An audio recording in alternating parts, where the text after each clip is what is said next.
Una grieta gigantesca de más de 3.500 kilómetros de longitud se está abriendo a lo largo de África. Carreteras, casas e incluso escuelas están siendo destruidas. Ahora, los científicos creen que finalmente han descubierto la causa. Una enorme columna de roca ardiente llamada superpluma que se eleva desde lo más profundo de la Tierra y se está separando lentamente la Tierra centímetro a centímetro. Esto no es un pequeño cambio. El continente se está dividiendo en dos y la clave de lo que está sucediendo podría estar oculta a miles de kilómetros de distancia en Hawái. ¿Y por qué estas islas de repente tienen un papel en todo esto? Vamos a verlo. Primero, es importante saber que esta no es información nueva. África ha estado dividiéndose lentamente durante unos 25 millones de años. Esto está ocurriendo en una región llamada Rift de África Oriental. Se extiende por miles de kilómetros desde Etiopía hasta Mozambique y es el sistema de rift continental activo más grande del planeta. Y con eso me refiero a lugares donde la corteza terrestre está siendo estirada y separada, y hay fallas, terremotos y erupciones volcánicas. En 2018, por ejemplo, apareció una enorme grieta cerca de un pequeño pueblo al oeste de la capital de Kenia, Nairobi. En algunos puntos tenía alrededor de 20 metros de ancho. Fue aterrador. Sucedió rápidamente y dejó un rastro de destrucción. Se cortaron caminos, se destrozaron granjas. La gente estaba nerviosa ya que la tierra se abría bajo sus pies, y lo digo bastante literalmente. Un hombre vio cómo la grieta partía su casa. Apenas tuvo tiempo de recoger algunas de sus pertenencias antes de que todo se derrumbara. Suena aterrador, ¿verdad? Desde que ocurrió en la región del Rift de África Oriental, el pánico se extendió con velocidad. Los medios de comunicación lo cubrieron intensamente y afirmaron que era una prueba de que África se está dividiendo. Las personas que estaban cerca de la grieta pensaron, «Oh no, ya está sucediendo», y muchos aún lo creen hoy. Pero no es así, al menos no con esa grieta en particular. Porque después del pánico inicial, videos y fotos revelaron pistas de que no había relación con el movimiento de placas tectónicas. Primera pista, los dos lados de la grieta no coincidían, como intentar juntar piezas de rompecabezas equivocadas, no encajaban. Segunda pista, la grieta no era una línea continua, había una especie de puentes de suelo en el medio. Todo esto indicaba que se trataba de una erosión repentina. Es decir, algunos especialistas creen que la grieta había estado llena de ceniza volcánica del cercano monte Longonot, pero luego la región fue golpeada por fuertes lluvias. Cuando el agua empapó el suelo, arrastró la ceniza y la grieta quedó expuesta. Problema resuelto. Incluso después de que se supo la verdad, ya era demasiado tarde. Este suceso reavivó la conversación sobre la separación de África. Y aquí está el asunto. Aunque esa grieta no tenía nada que ver, no te equivoques. África realmente se está partiendo. Eso se debe a que el continente se encuentra entre dos placas tectónicas, la placa somalí al este y la placa nubia al oeste. El problema es que se están alejando una de la otra, y a medida que se separan, la brecha en el valle del Rift de África Oriental sigue ensanchándose. A la larga, la placa somalí podría separarse de la placa nubia, formando una masa terrestre completamente nueva, algo del tamaño de Madagascar o incluso Nueva Zelanda. Pero no te preocupes, este proceso es súper lento. Tan lento que ninguno de nosotros lo verá terminado. Los expertos dicen que el continente se está separando medio centímetro al año en algunos lugares. Para darte una idea, es menos de lo que miden las uñas. Así que podemos decir que esta ruptura tardará millones de años, lo cual es una buena noticia para las personas que viven ahí. Pero eso no significa que no sentirán los efectos de esta lenta separación. De hecho, ya están ocurriendo. Tenemos como ejemplo la región Afar de Etiopía. En 2005 mostró cuán impredecible puede ser la grieta. En un corto periodo, 420 terremotos sacudieron la zona y abrieron una fisura enorme. Lo que normalmente tarda siglos ocurrió en solo unos días, desafiando por completo lo que los científicos pensaban saber sobre la velocidad de los cambios geológicos. En ese entonces, la grieta se extendió por más de 56 kilómetros y la vida alrededor de ella sigue lejos de ser fácil. Recientes terremotos destruyeron gran parte de la infraestructura. 37 escuelas resultaron dañadas y dejaron a 5,000 estudiantes sin aulas, y eso fue solo una parte del daño. A medida que las placas tectónicas se separen, el agua inundará esta región, creando un nuevo océano según algunas predicciones. Países como Zambia y Uganda, que actualmente no tienen salida al mar, podrían un día tener una línea costera. Esa sería una excelente noticia para ellos, ya que podría abrir nuevas rutas comerciales y transformar por completo sus economías. Sin embargo, no te emociones demasiado. No estaremos sumergiéndonos en las aguas de este sexto océano en un futuro cercano. El proceso de separación llevará de 5 a 10 millones de años más, pero es difícil decir exactamente cuándo, ya que grandes sucesos sísmicos, como terremotos, podrían acelerar todo. Bien, esto es lo que sabemos. La placa somalí y la placa nubia están en medio de una dramática separación tectónica y se mueven lentamente en direcciones opuestas. África se está dividiendo en dos. La Tierra tal vez gane un nuevo océano a causa de este proceso, pero hasta hace poco no sabíamos exactamente qué está desencadenando todo esto. O sea, las placas tectónicas se están moviendo, pero ¿por qué? ¿Este proceso geológico está siendo impulsado por algo que sucede en el manto de la Tierra? ¿O podría tener una fuente mucho más grande y profunda? Bueno, los científicos creen que finalmente resolvieron el misterio. El continente se está rompiendo porque hay una superpluma profunda del manto, una enorme columna de roca caliente debajo del sistema del Rift de África Oriental. Es como un enorme martillo subterráneo que empuja hacia arriba presionando contra la corteza y lentamente agrietándola. Pero aquí está lo interesante. Los científicos llegaron a esa conclusión gracias a algo que sucedió en una parte del mundo totalmente diferente: Hawái. Allí también hay una pluma de roca supercaliente que se eleva desde lo profundo del planeta. Esta pluma derrite la corteza que está encima y eso es lo que alimenta a los volcanes de Hawái. A medida que la placa del Pacífico se desplaza sobre esta pluma, la roca fundida rompe en nuevos lugares, creando volcán tras volcán. A lo largo de millones de años, así es como se formaron las islas hawaianas. Esta pluma hawaiana contiene gases nobles como helio y neón. ¿Y sabes dónde más los científicos encontraron esos mismos gases? Debajo del Rift de África Oriental. ¡Bingo! Este descubrimiento respaldó la teoría de que una superpluma está impulsando lo que ocurre en África. Y la llamamos super porque podría ser inmensa. Verás, estos mismos gases se han encontrado en rocas volcánicas desde Kenia hasta Malawi. Así que todo indica la existencia de una única superpluma que se extiende desde el Océano Índico hasta el Mar Rojo, no un grupo de fuentes aisladas. Si sus datos e investigaciones son correctos, los científicos estiman que esta superpluma bajo África se origina en el límite entre el núcleo y el manto, que se encuentra a unos 2.900 kilómetros de profundidad en el interior de la Tierra. Aunque las firmas químicas del Rift de África Oriental son similares a las que se encuentran en las rocas volcánicas de Hawái, no son idénticas. Se cree que la pluma hawaiana es un chorro ascendente de manto caliente, parecido al movimiento dentro de una lámpara de lava. La pluma de África podría tener una forma diferente, más bien como una gran masa de material caliente y flotante que asciende desde lo profundo de la Tierra. Al llegar a la superficie, este material caliente choca contra la capa exterior fría y sólida y se extiende lo suficiente para romperla y desencadenar una intensa actividad volcánica en toda la región. Y si esta teoría es correcta, estamos siendo testigos de una fuerza lenta pero imparable que redibujará el mapa de África y cambiará el continente. Los expertos han explicado que África se está dividiendo en dos, y así es como se verá. De cerca, el proceso es aún más impactante, con una enorme grieta que se extiende desde Mozambique en el sur hasta el Mar Rojo en el norte. Esta fisura sigue creciendo cada año, desgarrando la tierra y destruyendo hogares. Pero ahora, los especialistas creen que el continente podría partirse mucho antes de lo que esperamos. África se está fracturando debido al movimiento de la placa somalí. Piensa en ello como una ruptura dramática que ocurre entre placas tectónicas. En el lado este está la placa somalí. En el oeste tenemos la nubiana. Y durante esta ruptura, la placa somalí solo quiere un poco de espacio, así que se está alejando de la otra.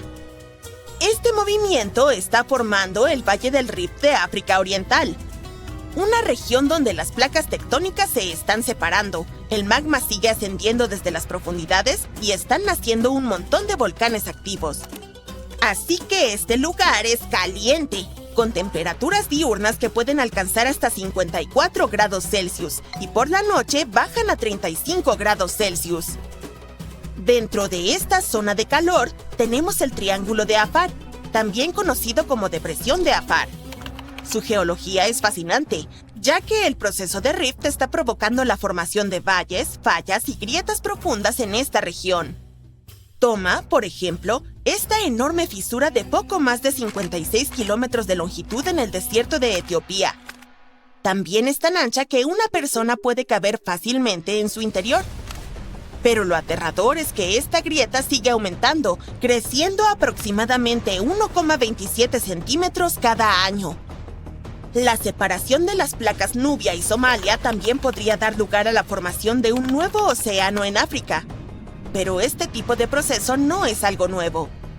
Hace aproximadamente 150 millones de años, cuando los dinosaurios aún existían, un cambio tectónico similar creó el Océano Atlántico. Los continentes estaban todos agrupados, pero cuando se formó una grieta en lo que era Pangea, comenzaron a separarse, lo que dividió los hemisferios en este y oeste. Así que, algo similar está ocurriendo con este vacío en África. En algún momento, los expertos dicen que las aguas del Océano Índico podrían inundar el Valle del Rift de África Oriental, lo que eventualmente creará un sexto océano. Es una lástima que no puedas nadar en sus aguas durante tu vida. Según el geofísico Ken McDonald, que se especializa en fallas tectónicas, esta dramática ruptura podría ocurrir en aproximadamente 1 a 5 millones de años. Créeme, eso se considera rápido en términos geológicos y mucho antes de lo que la mayoría de los expertos pensaba. Aunque no llegarás a ver cómo África se divide, la gente allí aún verá y sentirá las señales. Podrían experimentar intensas erupciones volcánicas y fuertes terremotos mientras este proceso se desarrolla lentamente. Un ejemplo está relacionado con esa aterradora grieta en el desierto de Etiopía que mencionamos anteriormente.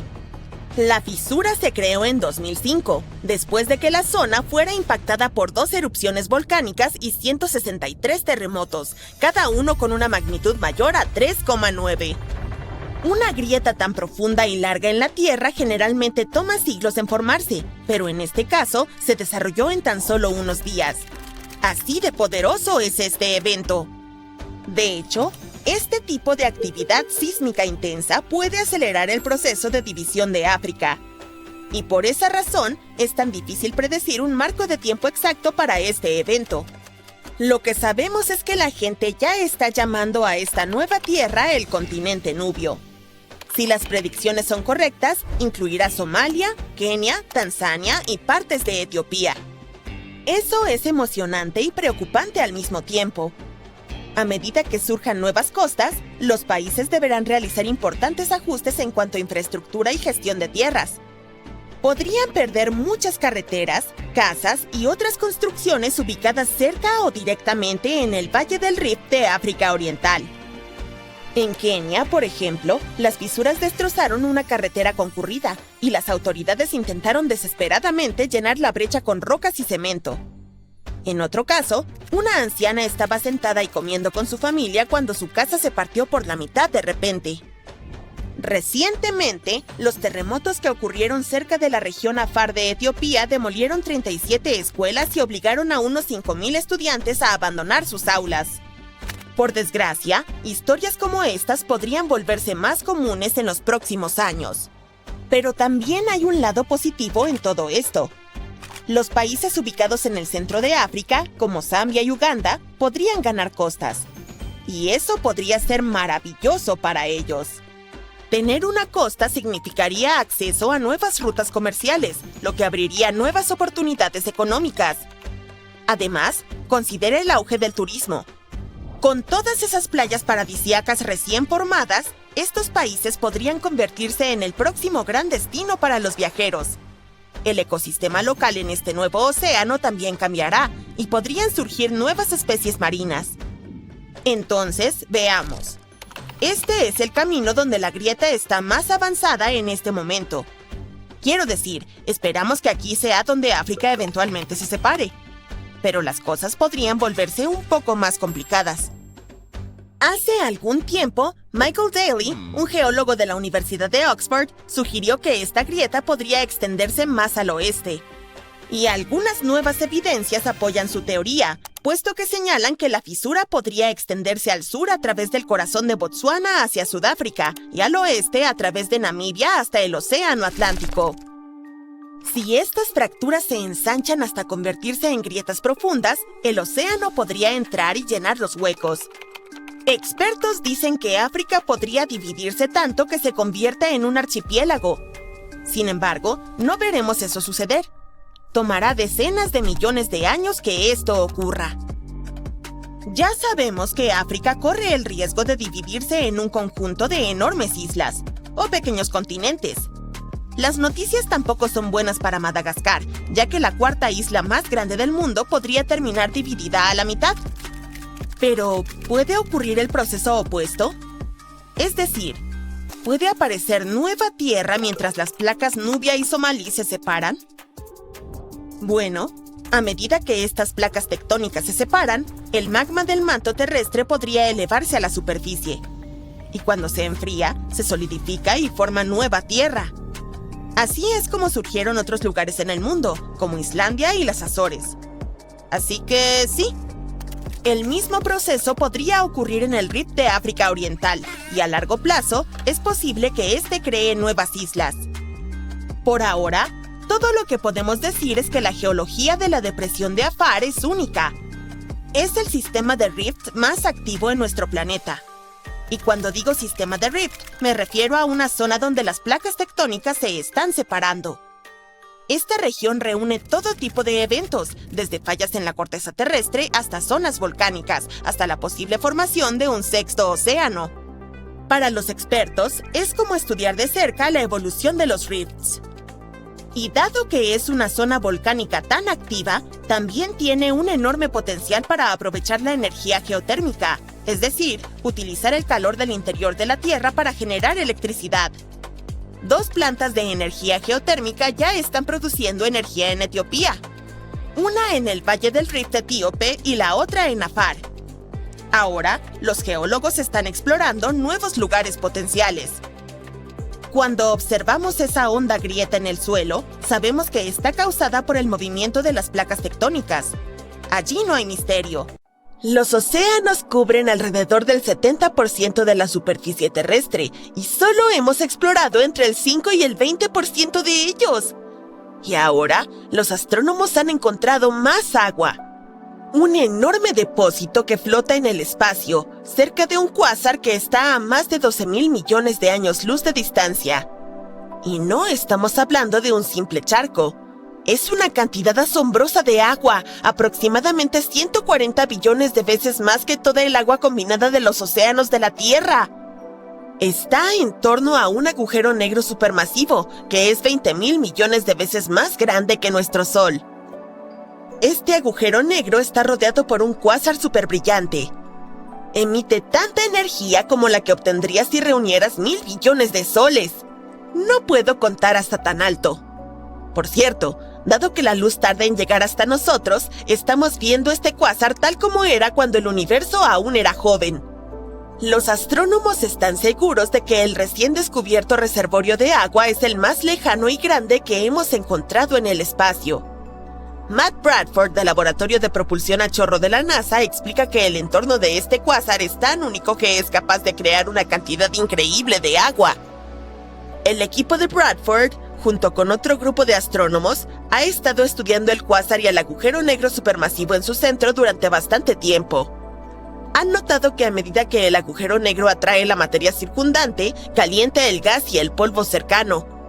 Este proceso ha formado una región llena de moléculas que nunca se habían observado a tal distancia antes. Los cuásares fueron avistados por primera vez hace más de 50 años cuando los telescopios detectaron objetos superbrillantes en el espacio lejano. No son estrellas normales, brillan desde el centro de galaxias distantes y son tan poderosos que eclipsan a todas las estrellas de su galaxia combinadas. En el corazón de cada cuásar hay un agujero negro gigantesco, que es millones o incluso miles de millones de veces más pesado que el Sol. Cuando el gas y el polvo se arremolinan hacia el agujero negro, se calientan y liberan una cantidad increíble de energía. Esto convierte a los cuásares en uno de los objetos más brillantes y poderosos que hemos visto en el espacio. Observar los cuásares es como mirar hacia atrás en el tiempo. La luz que vemos hoy ha estado viajando durante miles de millones de años. Proporciona a los científicos un vistazo de cómo era el universo en el pasado. Los cuásares pueden ayudarnos a entender cómo se formaron las galaxias, cómo se dispersó la materia y cómo se unieron las primeras estructuras cósmicas. Algunos cuásares emiten enormes chorros de partículas ultrarrápidas. Al extenderse a través del espacio, a veces pueden cambiar regiones enteras del universo. Pero volvamos a esa agua espacial, o mejor dicho, al vapor de agua. Cuando los astrónomos lo descubrieron, estaba flotando alrededor del cuásar, extendido a través de un área enorme de cientos de años luz de ancho. Para comparar, solo un año luz equivale a unos 10 billones de kilómetros. Aunque el gas allí es muy delgado, a diferencia de lo que estamos acostumbrados en la Tierra, es mucho más cálido y denso que el gas encontrado en la mayoría de las galaxias, incluida nuestra propia Vía Láctea. La temperatura de este gas es de alrededor de 50 grados bajo cero, y es unas 300 billones de veces menos denso que la atmósfera de la Tierra. Suena extremo. Incluso en términos espaciales, es extraño. El vapor de agua no es una molécula cualquiera. El simple hecho de que exista cerca del cuásar sugiere que la zona es regularmente bombardeada con radiación. Eso es lo que mantiene al gas más cálido de lo normal. Para aumentar el misterio, los astrónomos también encontraron monóxido de carbono y otras moléculas. En otras palabras, hay abundante materia prima flotando alrededor. En el futuro, este gas podría ayudar al agujero negro supermasivo a crecer aún más, hasta 6 veces su tamaño actual. Pero ese es solo uno de muchos escenarios posibles. Parte del gas podría ser absorbido por el agujero negro, o tal vez forme nuevas estrellas, e incluso puede ser expulsado al espacio. Encontrar vapor de agua en un cuásar tan distante significa que los bloques básicos de construcción del universo han existido durante miles de millones de años. El agua es crucial para la vida tal como la conocemos, por lo que su presencia hace tanto tiempo sugiere que los ingredientes para la vida existían mucho antes de lo que podríamos haber pensado. Pero el agua no solo es importante para la vida. También desempeña un papel clave en la formación de las estrellas y las galaxias. Cuando enormes nubes de gas se enfrían, el agua ayuda a que éstas colapsen, facilitando así el nacimiento de nuevas estrellas. Pero, ¿cómo fue que los investigadores detectaron esta enorme nube de agua? En 2008, el equipo de Bradford comenzó a buscar agua en el espacio con la ayuda de un instrumento especial llamado SeaSpec. Estaba acoplado a un telescopio de 10 metros en Hawái. Para verificar sus hallazgos, usaron otra herramienta poderosa, CARMA. Se trata de un conjunto de antenas de radio ubicadas en las montañas del sur de California. Al mismo tiempo, un equipo diferente estaba buscando agua utilizando un telescopio en los Alpes franceses. En 2010, este equipo encontró un pequeño indicio de agua en el lejano cuásar. Fue solo una señal diminuta. Después de eso, el grupo de Bradford detectó más señales. Fue toda la evidencia que necesitábamos para concluir que había una enorme cantidad de agua en ese lugar. Ahora bien, nuestra nube flotante de vapor de agua no es el único sitio donde hemos encontrado agua más allá de la Tierra. Los científicos han hecho un gran descubrimiento recientemente. Resulta que hay enormes reservas de agua líquida escondidas en lo profundo del subsuelo de Marte. Así que, en teoría, los futuros astronautas podrían utilizar esta agua para apoyar misiones o incluso hacer de Marte un hogar a largo plazo. Pero, por supuesto, hay un inconveniente. Esta agua no se encuentra en lagos u océanos accesibles y agradables. Está enterrada tan profundamente dentro de Marte que no tenemos forma de alcanzarla con la tecnología actual. Los científicos han descubierto esto al analizar los datos sísmicos del módulo de aterrizaje Mars Insight. Captó una actividad sísmica extraña, y la mejor manera de explicarla es mediante estos reservorios de agua ocultos. Marte todavía tiene algo de agua hoy en día, principalmente en forma de hielo en la superficie o justo debajo de ella. Pero eso no se compara con las enormes cantidades de agua que el planeta tuvo hace miles de millones de años. El gran misterio es, ¿a dónde fue toda esa agua?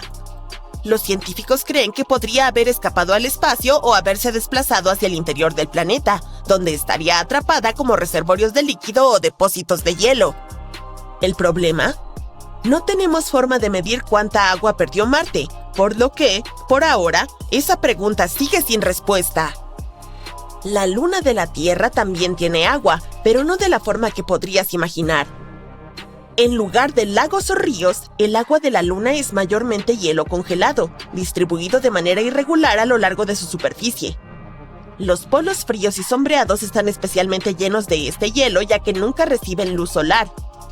Mucho de este hielo también está mezclado con el suelo lunar y enterrado profundamente, lo que hace que sea muy complicado acceder a él.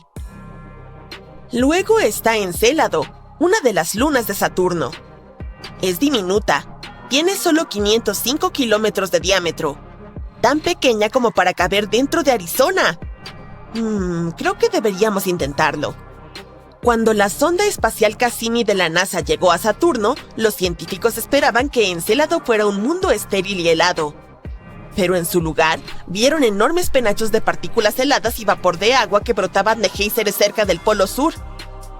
Eso significaba que tenía que haber un enorme océano oculto debajo de su corteza helada, encerrado entre el núcleo rocoso de la Luna y la superficie congelada. El hecho de que este océano esté activo y enviando material al espacio hace que Encélado sea un gran candidato para futuras exploraciones. También tenemos a Europa, una de las lunas de Júpiter y uno de los lugares más prometedores para buscar vida extraterrestre. Nuestro planeta tiene 5 océanos: el Pacífico, el Atlántico, el Índico, el Antártico y el Ártico. Sin contar a Billy Ocean. Pero parece que también hay un sexto, solo que no se puede ver. Científicos han encontrado evidencia de grandes cantidades de agua ocultas en la zona de transición. Esa es la capa límite que separa el manto superior del manto inferior de nuestro planeta. Esa frontera se extiende cientos de kilómetros hacia abajo por debajo de la superficie. Los diamantes naturales suelen formarse en el manto, pero a profundidades de hasta 250 kilómetros. Algunos son muy raros, pues pueden provenir de profundidades mayores. Ese fue el caso de este fascinante diamante que se formó a 660 kilómetros bajo la superficie. La gema era lo suficientemente grande como para que los científicos pudieran estudiarla y determinar de qué estaba compuesta. Se sorprendieron cuando la composición de este diamante tan raro demostró que se formó en condiciones bastante acuosas. Debido a eso, tal gema no tendría mucho valor en las joyerías, pero era invaluable en el laboratorio. Entonces, ¿esto podría significar que hay un océano bajo la superficie de nuestro planeta? Definitivamente nos acercaría más a la idea que Julio Verne tenía sobre este mundo secreto y mágico dentro de la Tierra, incluido el océano. Pero no es exactamente así. Es cierto que hay agua, pero no es como si pudieras disfrutar de la vista y ver las olas salpicar como en la superficie de nuestro planeta. El agua en realidad está almacenada dentro de los minerales, por eso esta área está tan húmeda. Ahora pasemos a África para continuar con la historia, o para ser más específicos, a un lugar llamado Región Afar. Es parte de Etiopía y un lugar donde se encuentran 3 placas tectónicas. Las placas tectónicas son grandes piezas de la corteza de nuestro planeta que se mueven lentamente. Estos movimientos causan terremotos y producen volcanes, montañas, profundos valles submarinos que llamamos trincheras y así sucesivamente. Y la región Afar es donde se encuentran las placas arábiga, somalí y de Nubia. Juntas forman una intersección en forma de Y. ¿Por qué? Déjame contarte. Estas placas están en constante movimiento. La placa somalí se mueve hacia el sureste, acercándose a las placas australiana e india. La placa arábiga se mueve hacia el norte, acercándose a la placa euroasiática. En algún momento cerrará el Golfo Pérsico. Este movimiento de placas ha creado algo que llamamos el Gran Valle de Rift, considerando que existen, ya sabes, todas estas impresionantes fallas. El Golfo de Adén al este, la falla del Mar Rojo al oeste, el Oculus Rift y la falla de África Oriental al sur. Pero la falla de África Oriental es algo en lo que deberíamos centrarnos porque esta podría ser la clave para este potencial sexto océano, pero esta vez en la superficie. Una grieta continental es un lugar donde dos placas tectónicas que forman un solo continente comienzan a separarse. Aquí se trata de las placas Somalí y de Nubia. Juntas son partes que conforman África. Si continúan moviéndose en direcciones opuestas, esta grieta continental actual podría convertirse en lo que llamamos una dorsal oceánica. En otras palabras, cuando las placas estén lo suficientemente alejadas una de la otra, habrá una enorme grieta entre ellas.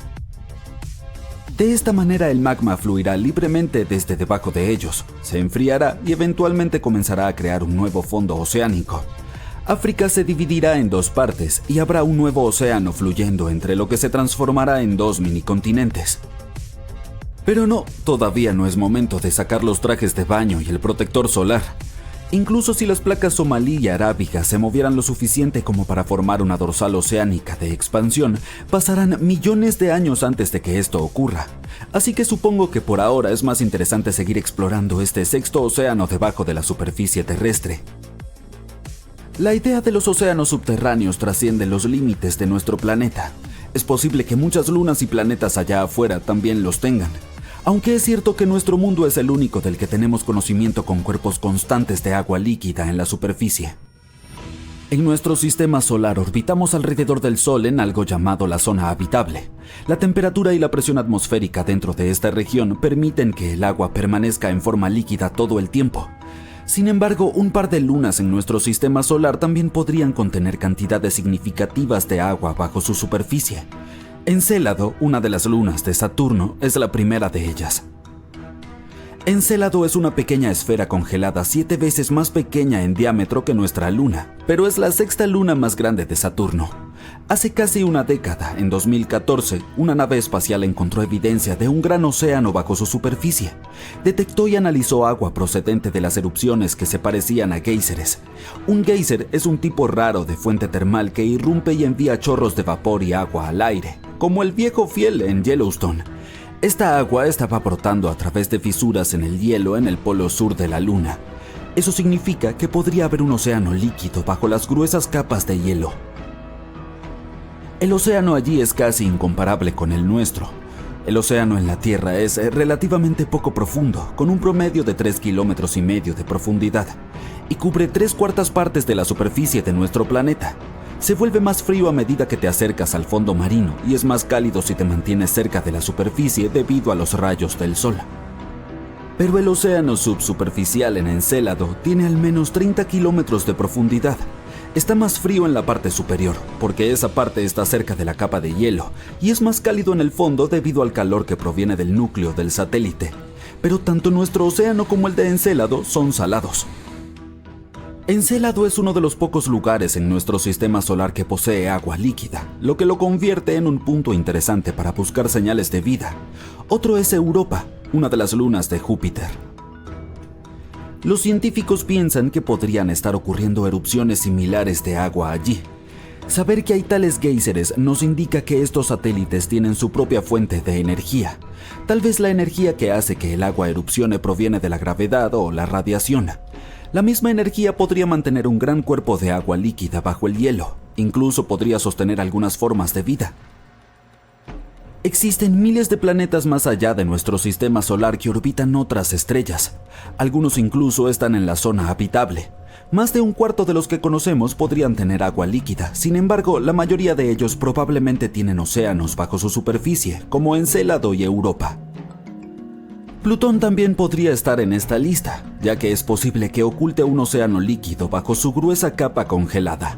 Es probable que este océano subterráneo se haya formado mucho después de la creación del planeta enano, luego de que el calor proveniente de los elementos radioactivos en el núcleo de Plutón derritiera parte de su hielo.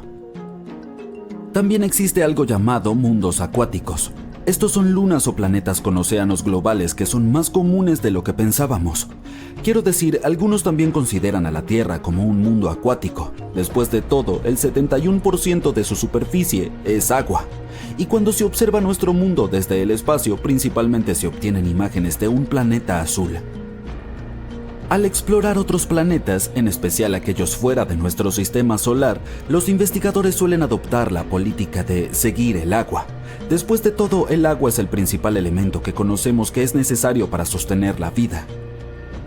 Y cuando hay un mundo acuático que está cerca de su estrella madre, los científicos asumen que debe haberse formado mucho más lejos y luego se movió más cerca una vez que su órbita se redujo. La composición del planeta se determinó cuando estaba en una órbita más fría, o en otras palabras, cuando hacía un círculo más amplio alrededor de su estrella. Llamamos a este proceso de reducción orbital una migración. Y si los mundos acuáticos son realmente tan comunes, puede ser una prueba de que la migración realmente ocurre. Los exoplanetas son todos aquellos planetas que orbitan alrededor. Mientras ves este video, pedazos de continentes se están desprendiendo lentamente desde abajo y son arrastrados hacia el manto oceánico, una capa caliente, mayormente sólida, que se mueve lentamente bajo el fondo del mar. En cuanto estos fragmentos llegan al manto, pueden provocar erupciones volcánicas en partes del océano donde no hay volcanes. Además, cuando los continentes se separan, no solo ocurre en la superficie, sino también muy profundo. Pero eso lo veremos después. Este proceso puede continuar por decenas de millones de años. El nuevo estudio muestra que el interior de la Tierra es aún más dinámico de lo que pensábamos. También explica por qué muchas islas volcánicas, incluyendo la isla de Navidad en el noreste del Océano Índico, contienen niveles inusualmente altos de ciertos elementos químicos. El asunto es que estos elementos normalmente solo se encuentran en la corteza continental. Bueno, los científicos sospechaban que estos elementos aparecían porque fuerzas poderosas en las profundidades de la Tierra tomaban viejos pedazos de roca reciclados y los mezclaban en el manto. Este proceso funciona un poco como cuando mezclas dos ingredientes para hacer masa de pastel. Pero antes, los investigadores creían que esos elementos venían de dos fuentes principales: sedimentos que se hundieron en el manto cuando las placas oceánicas fueron empujadas hacia abajo, o de plumas del manto. Esas son columnas de roca caliente que ascienden desde lo profundo de la Tierra. Sin embargo, estas explicaciones no encajan con todas las observaciones. En algunas áreas volcánicas, casi no hay señales de que la corteza haya sido reciclada. En otros lugares, el manto parece frío y demasiado cerca de la superficie para ser afectado por la roca caliente ascendente. Los científicos se preguntaban cómo podía pasar esto. Ahora sabemos que parte del material en esas regiones proviene de pedazos de continentes que se hunden en lo profundo del manto, y estos pedazos afectan a los volcanes que se forman arriba. El nuevo estudio también sugiere una idea curiosa. Los continentes no solo se separan en la superficie, también se despegan desde abajo. Y esto puede ocurrir a distancias mucho mayores de lo que los científicos pensaban. Los investigadores usaron simulaciones para descubrir cómo se comportan los continentes y el manto cuando son estirados por fuerzas tectónicas. Su trabajo se basa en investigaciones previas que muestran que cuando los continentes se dividen, fuerzas poderosas en el interior del planeta crean una ola en el manto. La ola se mueve a lo largo de la base del continente, a profundidades de unos 145 a 200 kilómetros. La ola se mueve extremadamente lento, como una millonésima de la velocidad de un caracol, y gradualmente arranca material de las raíces de los continentes. Estos fragmentos desprendidos son llevados hacia los lados, a veces más de 1000 kilómetros hacia el manto oceánico. Una vez ahí, pueden provocar erupciones volcánicas en el océano por decenas de millones de años. La investigación también muestra que el manto sigue sintiendo los efectos de la ruptura continental mucho después de que los continentes se han separado. Incluso después de que se forma una nueva cuenca oceánica, el manto sigue moviéndose, reorganizándose y transportando material enriquecido lejos de donde se originó. Para llegar a esta conclusión, los investigadores estudiaron datos geoquímicos de diferentes partes de la Tierra, incluyendo la provincia de montes submarinos del Océano Índico. Es una cadena de formaciones volcánicas que apareció después de que el supercontinente Gondwana se separó hace más de 100 millones de años. Sus modelos computacionales y pruebas químicas mostraron que justo después de que Gondwana se separó, mucho magma con químicos inusuales subió a la superficie. A lo largo de millones de años, esta firma química fue desapareciendo, mientras menos material subía de debajo del continente. El descubrimiento más inesperado es que esto ocurrió sin ayuda de esas columnas profundas de roca caliente que los científicos creían necesarias. Ahora, para tener una imagen más clara, echemos un vistazo al interior de nuestro planeta. La Tierra tiene unos 4.600 millones de años. Nació de una enorme nube de polvo y gas que lentamente se enfrió, se encogió y se endureció hasta formar el planeta que conocemos hoy. Al enfriarse, metales pesados como el hierro y el níquel se hundieron hacia el centro, y los materiales rocosos más ligeros flotaron hacia arriba. Esto creó la estructura en capas de la Tierra, donde cada capa tiene propiedades únicas. La corteza es como la piel de la Tierra. Es la capa más externa de nuestro planeta, hecha de roca sólida. Está dividida en enormes piezas llamadas placas tectónicas, que se desplazan lentamente con el tiempo. Hay dos tipos de corteza, la oceánica y la continental. La corteza oceánica tiene de 6 a 10 kilómetros de grosor. Está cubierta con una delgada capa de sedimentos como arena, arcilla y conchas. Debajo hay rocas densas como el basalto, rico en magnesio. La corteza continental es más gruesa que la oceánica y está bajo los continentes. Está hecha de rocas más ligeras. Debajo de la corteza está el manto. Representa más del 75% del volumen de la Tierra. La parte superior del manto es bastante rígida, pero más profundo se vuelve suave y parcialmente fundido, lo que le permite fluir lentamente. Este flujo es lo que mueve las placas tectónicas. En el centro de la Tierra está el núcleo. Está hecho principalmente de hierro y níquel, y tiene dos capas distintas, el núcleo externo y el interno. El núcleo externo es una capa líquida de hierro y níquel. Está increíblemente caliente, hasta 6.000 grados centígrados, tan caliente como la superficie del Sol. El núcleo externo también genera el campo magnético de la Tierra, que nos protege de la radiación solar dañina. El núcleo interno es sólido, debido a la presión aplastante dentro del planeta. También está hecho de hierro y níquel. Ahora, la capa externa de la Tierra llamada litosfera está compuesta por la corteza y la parte superior del manto. Está dividida en grandes piezas llamadas placas tectónicas. Hay algunas placas muy grandes y muchas más pequeñas. 6 de las placas principales llevan el nombre de los continentes que cargan, como las placas norteamericana, africana y antártica. Pero incluso las placas más pequeñas juegan un papel importante. Por ejemplo, la pequeña placa Juan de Fuca es responsable de muchos volcanes en el noroeste del Pacífico de Estados Unidos. Las placas se mueven como un montón de viejas bandas transportadoras. Se mueven muy lento, de 2 a 5 centímetros por año. Pero a lo largo de millones de años, este movimiento moldea la cara de nuestro planeta. La mayoría de los terremotos, volcanes y formación de montañas ocurren donde las placas se encuentran, se separan o se deslizan una junto a otra. Hay 3 tipos principales de límites de placas. Convergentes, cuando las placas se mueven una hacia otra. Divergentes, cuando se separan. Y transformantes, cuando se deslizan lateralmente una junto a otra. Cuando las placas tectónicas chocan, la corteza se arruga y se pliega, formando cordilleras. Hace unos 55 millones de años, India chocó contra Asia, creando lentamente el Himalaya, las montañas más altas de la Tierra. La colisión continúa hoy, así que las montañas siguen creciendo. El monte Everest, el punto más alto de la Tierra, podría incluso crecer un poquito más con el tiempo. En algunos límites convergentes, una placa oceánica se sumerge bajo una placa continental, en un proceso llamado subducción.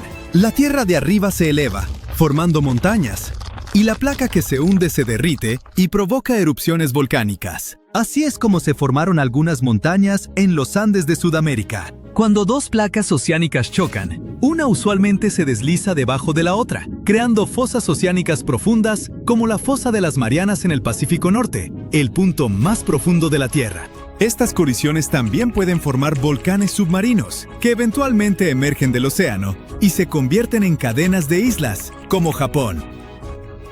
En los límites divergentes, las placas tectónicas se alejan una de otra. En los océanos, el magma de lo profundo del manto sube para llenar el espacio. Esto crea montañas y volcanes submarinos a lo largo de la grieta. Este proceso renueva el fondo oceánico y lentamente ensancha las cuencas oceánicas. Por cierto, un solo sistema de dorsales oceánicas conecta a todos los océanos del mundo, convirtiéndolo en la cordillera más larga de la Tierra. En tierra, cuando las placas se separan, forman valles gigantes, como el Gran Valle del Rift en África.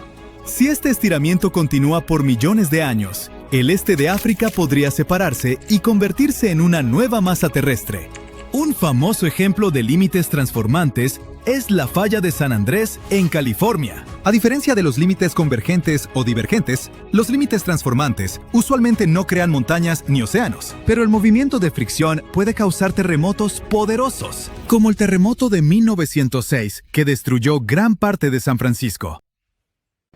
India podría dividirse horizontalmente en dos partes a medida que choca con Eurasia. El movimiento de la placa india, que incluye la mayoría del sur de Asia moderno, está causando que el Himalaya crezca. Este proceso comenzó hace unos 60 millones de años, cuando la placa chocó por primera vez con Eurasia. Científicos de los Países Bajos han utilizado el poder de un simulador de inteligencia artificial para prever cómo será esta región algún día. El modelo informático mostró que el subcontinente indio se fusionará con el Cuerno de África en aproximadamente 200 millones de años. Las ciudades actuales de Bombay, en India, y Mogadiscio, en Somalia, se convertirán en vecinas inmediatas. Estarán ubicadas a lo largo de una cadena montañosa recién formada que los científicos han nombrado provisionalmente como Somalaya. Al otro lado de esta formación geológica, Madagascar se unirá a Sumatra, mientras que Calcuta y la isla de Mauricio ocuparán la misma región. Sri Lanka dejaría de existir al convertirse en parte del continente indio. Más al norte, los científicos predicen que los Himalayas aumentarán de altura en un futuro previsible. A medida que la placa india continúe avanzando hacia el norte, habrá cambios importantes en el paisaje circundante. La actual línea de falla se desplazará aún más hacia el sur. Dentro de decenas de miles de años en el futuro, Nepal podría no existir. La cordillera del Himalaya se habrá expandido lateralmente para absorber por completo el país montañoso. Además, podría haber muchos más terremotos en esta parte del mundo debido a este movimiento. La mayoría de los investigadores están de acuerdo en que la velocidad a la que India se está moviendo hacia el norte en dirección a Eurasia es de apenas medio centímetro al año. Algunos de ellos piensan que esto ocurre debido a la flotabilidad de la placa. Esto evita que la placa india se hunda en el manto, lo que da a Tíbet su topografía elevada. Otros académicos creen que la estructura se está deformando bajo presión. Este proceso se asemeja a lo que sucede con una hoja de papel cuando la empujas horizontalmente contra una pared. A medida que aplicas más presión en su borde, la hoja comienza a elevarse en el medio. En el mundo real, este abultamiento sería la meseta del Tíbet. Una teoría reciente nos ofrece la tercera explicación para el proceso. Su artículo aún debe ser sometido a revisión por pares, pero los hallazgos son intrigantes. El equipo internacional de investigadores introdujo un nuevo concepto, la delaminación de la placa india. Este término simplemente significa la separación de las capas de un material que se supone debe estar unido. Piensa en un sándwich que tiene queso y jamón entre dos panes. Si sacas una de esas capas, obtienes delaminación. En términos geológicos, este proceso implica que la parte superior de la placa se desprende y se mueve hacia arriba. En el caso de la placa india, esta es la sección que soporta la elevación del Tíbet. La sección inferior es más densa, lo que la hace hundirse en el manto. De esta manera, la tectónica de placas es similar a un pastel en capas. Los chefs colocan la capa más esponjosa y densa en la parte inferior para que la parte superior más pesada no la aplaste. Científicos desarrollaron su tesis al analizar los gases de helio en muestras de agua de los manantiales calientes de la región. El helio 3 es un isótopo raro que demuestra que el manto está cerca de la superficie de la Tierra. Investigadores midieron las proporciones del isótopo de helio en 200 manantiales tibetanos. El patrón que observaron muestra cuán cercano está el manto a la superficie del norte de Tíbet. Más al sur, encontraron mucho helio 4, otro isótopo, lo que significa que la placa está intacta. Forma una barrera que el helio 3 no puede penetrar, excepto en una región cerca de Bután en la parte oriental del Himalaya. La actividad sísmica en la región es una buena prueba de que la delaminación, Esa teoría del sándwich es completamente real aquí, y nos muestra que el manto está invadiendo desde el lado oeste de la meseta. Este concepto cuestiona las viejas ideas establecidas sobre el comportamiento de las placas tectónicas. Los científicos detrás del estudio sospechan que la forma única de la placa india contribuye al proceso de delaminación. Es más gruesa en su punto más al norte y más delgada en los lados. Si todo esto es cierto, significaría que las colisiones continentales tienen una naturaleza más dinámica y compleja de lo que los geólogos creían anteriormente. Los científicos aún no tienen suficientes pruebas sólidas para confirmar la validez de la nueva teoría, solo indicios. Actualmente, perforar a profundidades de más de 96 kilómetros es mecánicamente imposible. Pero tales excavaciones son necesarias para estar completamente seguros de que el proceso de delaminación está ocurriendo. Con la tecnología adecuada podríamos entender mejor los riesgos asociados con los terremotos en la región de Asia-Pacífico. Este es el hogar del famoso Anillo de Fuego, donde se encuentran localizados el 75% de los volcanes de la Tierra. Aquí ocurren 9 de cada 10 de todos los terremotos. La placa tectónica India-Australia-Capricornio bajo el Océano Índico también es importante para resolver los misterios tectónicos de la Tierra. El término que usan los geofísicos para tales ubicaciones es límite de la placa naciente. Estos son los lugares donde las placas tectónicas comienzan a separarse o a presionarse entre sí. Representan la etapa inicial de un límite de placa en pleno desarrollo. Tal transformación geológica se desarrolla a un ritmo de apenas el 5% de 1 pulgada por año. Eso es aproximadamente tan largo como el ancho de un espagueti. No debería preocuparnos demasiado desde la perspectiva de hoy. La placa India-Australia-Capricornio está destinada a dividirse a la mitad a lo largo de decenas de millones de años. Científicos de Francia estudiaron registros de 2 terremotos que ocurrieron en 2012 y concluyeron que debe haber un límite naciente allí. Los terremotos normalmente ocurren en lugares donde se encuentran 2 o más placas tectónicas, pero los temblores en el Océano Índico se produjeron en medio de la placa. Los científicos utilizaron escaneo sonoro para mapear el fondo del mar y ver qué estaba pasando realmente allí. Después de un análisis más profundo del área marina frente a la costa de Australia Occidental, los investigadores encontraron una red compleja de 62 cuencas de separación a lo largo de una zona de fractura.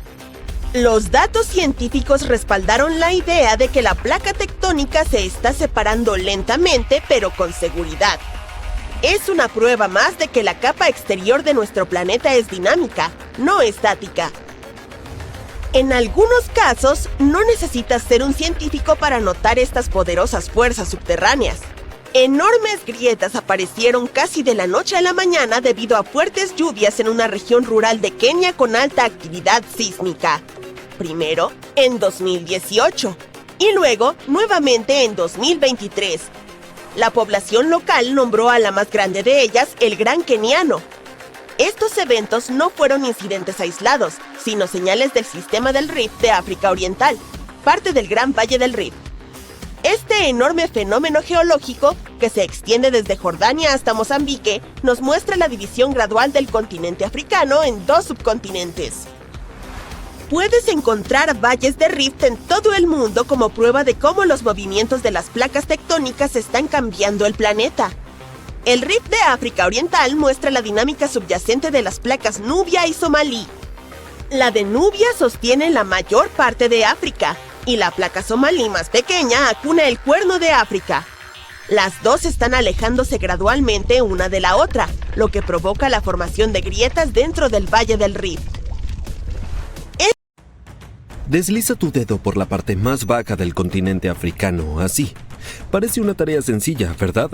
Pero en la vida real, en el océano, es básicamente la versión náutica de jugar un modo difícil en un videojuego, excepto que no puedes abandonar el juego en un arrebato. Cada marinero que se ha enfrentado a esto sabía que le esperaba un festín de tormentas, corrientes impredecibles y una constante sensación de que el océano estaba en contra de ellos. El legendario Cabo de Buena Esperanza tiene un nombre engañosamente optimista y una reputación mucho menos alegre. La historia comienza en 1488 con el explorador portugués Bartolomeu Dias. Fue el primer europeo en rodear el extremo de África. Al ver las tormentas aterradoras que sacudían sus barcos, lo nombró el Cabo de las Tormentas. Pero su rey, Juan II de Portugal, decidió cambiarlo a algo más optimista, el Cabo de Buena Esperanza. Quería promoverlo como una ruta esperanzadora para comerciantes y exploradores. Además, el descubrimiento era una buena señal de que los barcos de Europa podían llegar a la India por mar. Pero los marineros que realmente tenían que maniobrar a través de él pronto perdieron todo el optimismo que prometía el nombre. El cabo se ubica donde se encuentran el Océano Atlántico y el Índico de forma violenta y los vientos allí son brutales. No soplan en una sola dirección.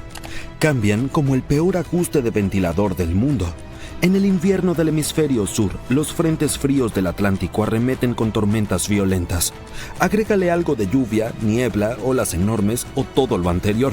Si hubieras sido un marinero en ese entonces, tus posibilidades de supervivencia se hubieran sentido más cercanas a ganar un cofre de oro en alguna lotería del siglo XVI que a atravesarlo en una sola pieza. Y luego están las corrientes. La fría corriente de Benguela del Atlántico choca con la cálida corriente de las agujas del Océano Índico. En lugar de mezclarse suavemente como un batido, generan un caos masivo y producen olas gigantescas que pueden elevarse más alto que un edificio de 10 pisos. Los marineros las describen como muros de agua que simplemente aparecen para arruinar tu día. Con el equipo moderno puedes sobrevivir si las encuentras o mejor aún si las evitas. Pero allá por el 1500, cuando tu tecnología era un barco de madera y una oración, una sola ola gigante podía arruinar por completo tu viaje. Y como si el Cabo de Buena Esperanza no fuera suficiente drama, a unos kilómetros al este está el todavía más peligroso Cabo de las Agujas. Este lugar es el punto más meridional de África, donde oficialmente se encuentran los océanos Atlántico e Índico. Este tiene agujas poco profundas con arrecifes, rocas ocultas y traicioneros bancos de arena que se desplazan. Durante siglos los marineros lo llamaron un cementerio de barcos. Los historiadores han contado cientos de naufragios ahí, incluidas naves cargadas de oro, porcelana y especias que nunca llegaron a Europa.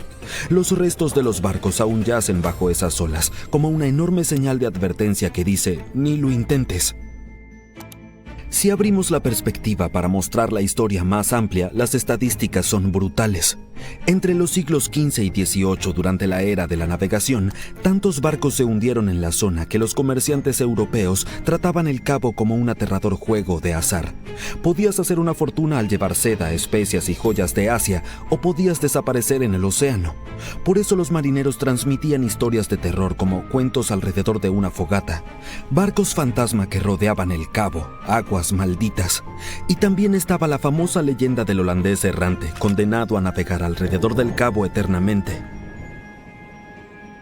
Navegar todo esto antes del GPS, los satélites o los pronósticos del clima en un barco de madera crujiente con una brújula y algunos mapas semirrelativos era casi imposible. Sin puertos cercanos para refugiarse, los marineros estaban completamente solos allí. Algo así como jugar al escondite en medio de una tormenta con los ojos vendados. Los historiadores señalan que muchos de estos valientes con frecuencia se desviaban del rumbo o chocaban contra rocas que ni siquiera sabían que existían.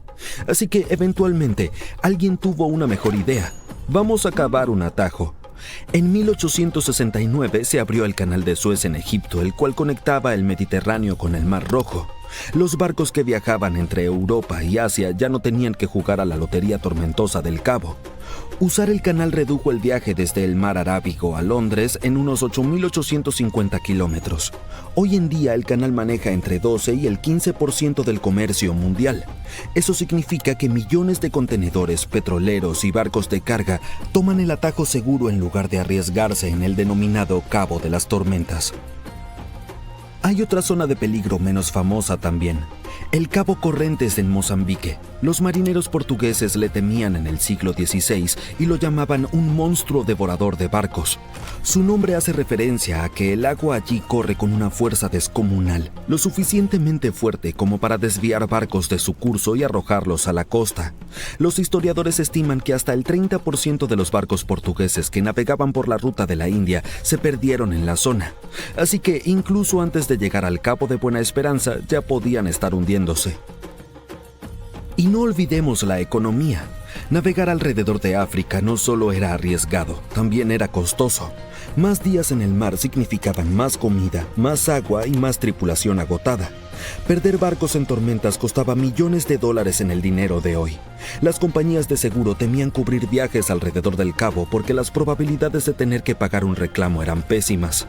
Cuando se abrió el canal de Suez, no se trataba solo de ahorrar tiempo, sino de reducir el costo de los desastres. Incluso hoy, con radar moderno, pronósticos meteorológicos y GPS, doblar el cabo no es un paseo en el parque. Por supuesto que no, es agua. De todas formas, los barcos cargueros que intentan evitar tarifas de canal o bloqueos, como el infame atasco de tráfico en 2021, aún enfrentan olas monstruosas y tormentas.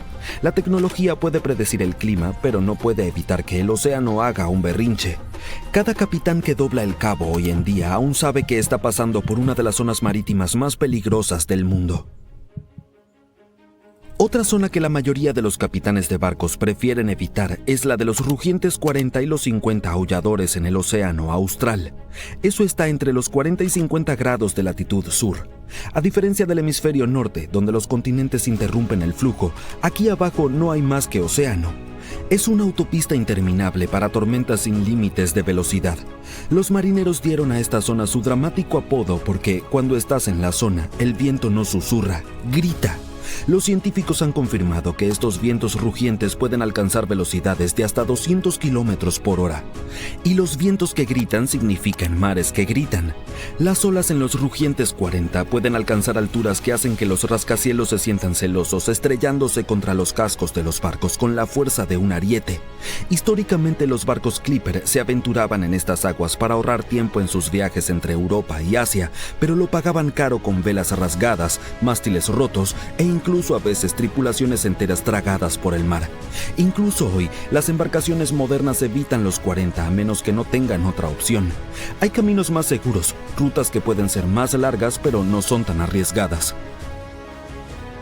Los 40 y 50 suenan aterradores, pero espera hasta que el océano estreche su garra en el pasaje de Drake. Esta estrecha franja de agua entre el Cabo de Hornos y la Antártida es la arena gladiatoria de los mares. Todo el océano Pacífico intenta pasar por un hueco de apenas 800 kilómetros de ancho y choca de frente con el Atlántico. Añade las corrientes del océano Austral, entre las más fuertes del mundo, y tienes una receta para el caos. El Drake no solo lanza olas, arroja paredes de agua de hasta 15 metros de altura. Los barcos aquí no navegan sobre el océano, se aferran a la supervivencia como juguetes arrojados en una lavadora en su ciclo de centrifugado más alto. La razón por la que es tan brutal es pura física. Sin masas terrestres en el océano austral para frenar el viento o la corriente circumpolar antártica recorre el globo. Cuando se abre paso por el estrecho embudo del Drake, acelera como un motor a reacción. Las tormentas llegan sin invitación y los icebergs se deslizan perezosamente hacia las rutas de navegación, listos para hundir un barco en cualquier momento. Incluso los marineros experimentados describen el Drake como impredecible. Está en calma un momento y en caos al siguiente. Los historiadores señalan que antes de la apertura del canal de Las torres de lujo de Miami lo tienen todo. Elevadores para autos, albercas en las azoteas, vecindarios de celebridades y algo completamente inesperado llamado descenso gradual. Un nuevo estudio muestra que docenas de rascacielos frente a la playa se están hundiendo lentamente en el suelo, apenas unos 5 centímetros en unos años, y siguen moviéndose. ¿Qué está pasando? ¿Y va a empeorar? Vamos a averiguarlo. Cuando ves un mapa del sur de Florida, la ciudad de Miami está principalmente en tierra firme. Justo frente a la costa hay una larga isla barrera. Esa es Miami Beach, la franja que ves en la mayoría de tomas con drones y videos de viajes. Autos lujosos, la playa, los antros, las torres de vidrio junto al agua. Todo eso está en esta isla, pero no siempre fue así. Por mucho tiempo, esta área era principalmente hoteles viejos y edificios de departamentos sencillos. Cuando los precios subieron y compradores más ricos empezaron a buscar vistas al mar, los desarrolladores comenzaron a demolerlos y poner rascacielos de lujo en su lugar. Piso por piso, esa isla se convirtió en un estrecho muro de vidrio frente al océano Atlántico. Ahora, aquí está el problema. Miami Beach está a solo 1.2 o 1.5 metros sobre el nivel del mar. Eso es apenas suficiente altura para estar cómodos. Cada otoño, las mareas reales empujan agua por los drenajes y cruzan ciertas calles en días brillantes y despejados. Las inundaciones a veces son tan graves que los locales podrían andar en kayak por los estacionamientos por diversión. Puede sonar como un video chistoso, pero para los investigadores planteó una pregunta seria. ¿Podría el mismo terreno estar moviéndose bajo las torres también? Algunos edificios ya habían mostrado señales de movimiento, y la pregunta era si el suelo mismo seguía asentándose bajo todo ese concreto y acero. Para averiguarlo, los científicos usaron un método llamado INSAR, que significa Radar de Apertura Sintética Interferométrico. Funciona haciendo que los satélites escaneen el mismo punto en la Tierra una y otra vez, usando radar para detectar cambios minúsculos en la elevación. Es como ver una torre en cámara lenta desde el espacio, rastreando si se mantiene firme o se hunde lentamente. Esos escaneos apilan cientos de pasadas satelitales sobre las mismas esquinas de balcones y bordes de techos. Es el mismo tipo de radar que la NASA usa para rastrear volcanes y movimientos del suelo. Con suficientes imágenes, los investigadores pueden detectar movimientos tan pequeños como el grosor de una tarjeta de crédito. Entre 2016 y 2023, se enfocaron en esta sección de costa desde Sunny Isles hasta Miami Beach. Los datos mostraron que al menos 35 edificios altos se habían movido hacia abajo durante ese periodo. En algunos casos, el suelo había bajado poco menos de 2,5 centímetros. En otros, era más cerca de 7,5 centímetros. Puede que no parezca mucho, pero en poco tiempo, y en estructuras tan pesadas, significa que algo anda mal. Estos no eran edificios nuevos en construcción. La mayoría ya estaban terminados, lo que hace que el movimiento continuo sea inusual. En teoría, deberían haberse asentado y parado, pero no lo hicieron. Entonces, ¿qué exactamente está haciendo que el suelo se hunda bajo estas torres? Veamos bajo tierra, específicamente justo debajo de estos edificios bonitos. Debajo de la isla hay una mezcla de arena y piedra caliza de Miami. Es lo suficientemente fuerte para construir encima, pero se comporta más como coral endurecido que como roca sólida de montaña. El agua se mueve a través de ella, la presión se mueve a través de ella, y a veces el suelo se mueve de formas que los ingenieros no pueden predecir bien. Una posible explicación es algo llamado deformación por fluencia. Suena como un villano de una película de serie B, pero en realidad es un reacomodo en cámara lenta de partículas bajo presión constante. Imagina estacionar un camión pesado en suelo blando. Hace pequeñas abolladuras de inmediato. Pero si el camión se queda ahí mucho tiempo, esas abolladuras lentamente se hacen más profundas. El suelo sigue aplastándose un poquito a la vez. Ese aplastamiento lento es lo que podría estar pasando bajo estos edificios. Pero no es solo el peso. La construcción misma puede despertar al suelo. Martillos piloteadores, excavación y maquinaria pesada pueden sacudir las capas arenosas lo suficiente para que los edificios viejos cercanos empiecen a moverse otra vez. El estudio también encontró que algunas de las torres más nuevas mostraron un movimiento más fuerte en general, probablemente porque el suelo debajo de ellas todavía se estaba ajustando después de construcción reciente. Y luego está el agua. La piedra caliza debajo actúa como una esponja, absorbiendo agua del océano por abajo y la lluvia por arriba. Cuando esa agua se mueve, silenciosamente carcome la roca y mueve la arena que sostiene todo. Así es como el suelo se afloja lentamente. Entonces, tenemos un suelo esponjoso, edificios pesados y el constante temblor de la construcción. Más agua fluyendo a través de la roca. Con el tiempo, todo eso se suma. Presiona hacia abajo solo un poco al principio, luego un poco más. Solo estamos hablando de centímetros, pero incluso pequeños movimientos desiguales pueden ser suficientes para poner nerviosos a los ingenieros. ¿Qué significa para los edificios y la gente haciendo reels? Probablemente, y esperemos que nada, al menos no mañana. Todavía estamos lejos de escenarios de películas de desastres. Las estructuras no se van a caer. No habrá socavones repentinos tragándose autos. No es así como funciona. Pero este problema sí levanta algunas cejas, especialmente después de lo que pasó a unos kilómetros al norte en Surfside. En 2021, las torres Champlain Sur colapsaron parcialmente. Fue una tragedia enorme que Miami recordará para siempre. Ese desastre no pasó solo porque el suelo se movió. Los problemas se fueron acumulando lentamente con los años. Los ingenieros descubrieron grietas, óxido y mal drenaje. El edificio se estaba cayendo a pedazos por todos lados. Y luego fue demasiado tarde para hacer algo al respecto. Pero desde entonces, la ciudad ha estado prestando más atención. Los ingenieros están reevaluando edificios viejos cerca de la costa. Y los funcionarios locales están presionando por inspecciones más estrictas. Los datos del radar no significan que un edificio sea inseguro, pero puede ser una advertencia temprana, una señal de que algo merece una mirada más de cerca. Para los residentes, sin embargo, hay un problema. Ahora mismo no hay ninguna regla que diga que los desarrolladores o administradores de edificios tengan que monitorear el movimiento del suelo con escaneos satelitales. El estudio no involucró equipos entrando o tomando muestras del núcleo. Fue solo un escaneo espacial desde arriba. Si te alejas del drama de las torres hundiéndose y miras esa larga franja de tierra, ya es una de las propiedades más raras del planeta. Una buena parte del estilo de vida de Miami es, literalmente, tierra falsa. Star Island, Palm, Hibiscus, la cadena veneciana y un montón de otros lugares empezaron como arena en el fondo de la bahía Biscayne.